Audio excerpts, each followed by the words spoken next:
ആരുടെ ആ ജാതകം? ആ ഇങ്ങനെയുള്ള കോലത്തെ കുട്ടിയുടെയാ. ഞാൻ ആ കുട്ടിയെ അറിയും. അമ്പലത്തിൽ വരാറുണ്ടേ. ഉത്സവത്തിന് നിർത്തണ്ടായി. എന്ത് ഭംഗിയാ.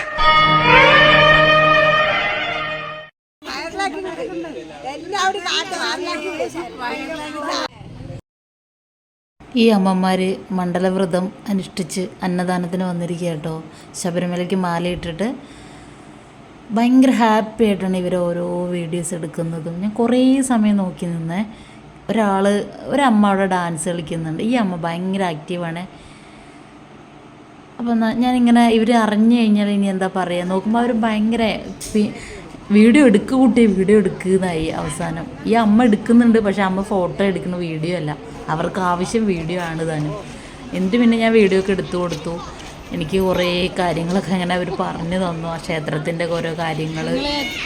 പിന്നെ ഞാനിതാ ഇവരെയും കൊണ്ടാണ് വന്നിരിക്കണേ. ഇവർക്ക് ആഗ്രഹങ്ങളുണ്ട്, പക്ഷേ ആഗ്രഹങ്ങൾക്കനുസരിച്ച് അവരുടെ കാലുകളും അവരുടെ ശരീരം എത്താത്തൊരവസ്ഥയിലാണ്. പക്ഷെ എനിക്ക് പറ്റാവുന്നത്ര ഹെൽപ്പ് ഞാൻ ചെയ്തു കൊടുക്കുന്നുണ്ട് അവരിനെ. എന്ത് പറയാൻ, നമുക്ക് കണ്ടു നിൽക്കാനല്ലേ കഴിയുള്ളൂ. ദൈവങ്ങൾ സൃഷ്ടിക്കുമ്പോൾ അവർക്ക് ആഗ്രഹങ്ങൾ കൊടുക്കാതിരിക്കുക, അതായിരിക്കും ഏറ്റവും നല്ലത്. ഇത് ആഗ്രഹങ്ങൾ കുന്നോളും കഴിവില്ലായ്മയും വരുമ്പോൾ ഒരുപാട് സങ്കടങ്ങളാണ് ഇവർക്ക് വരുന്നത്. നമ്മൾക്ക് കണ്ടു നിൽക്കാനല്ലേ പറ്റുള്ളൂ. അവർക്ക് അതിൻ്റെതായ ബുദ്ധിമുട്ടുകൾ, സ്റ്റെപ്പ് കയറാൻ ബുദ്ധിമുട്ട്, ദൈവത്തെ കാണാൻ കയറി വരാൻ അവർക്ക് കഴിയാത്ത അവസ്ഥ. അങ്ങനെ കൂടെ നിൽക്കാനല്ലേ പറ്റുകയുള്ളൂ. അങ്ങനെ കോങ്ങാട് തിരുമാന്നംകുന്ന് ഭഗവതി ക്ഷേത്രത്തിലാണ് കേട്ടോ ഈ കാഴ്ചകളൊക്കെ കാണിക്കുന്നത്. അങ്ങനെ ഞങ്ങൾ തൊഴുതു, അവിടുന്ന് അന്നദാനമൊക്കെ കഴിച്ചു. അങ്ങനെ ഞങ്ങളിതാ ഭയങ്കര ചൂടാണ്, അമ്പലത്തിന് പ്രദക്ഷിണം വെക്കാൻ പറ്റാത്ത അവസ്ഥയാണ് അത്രയും.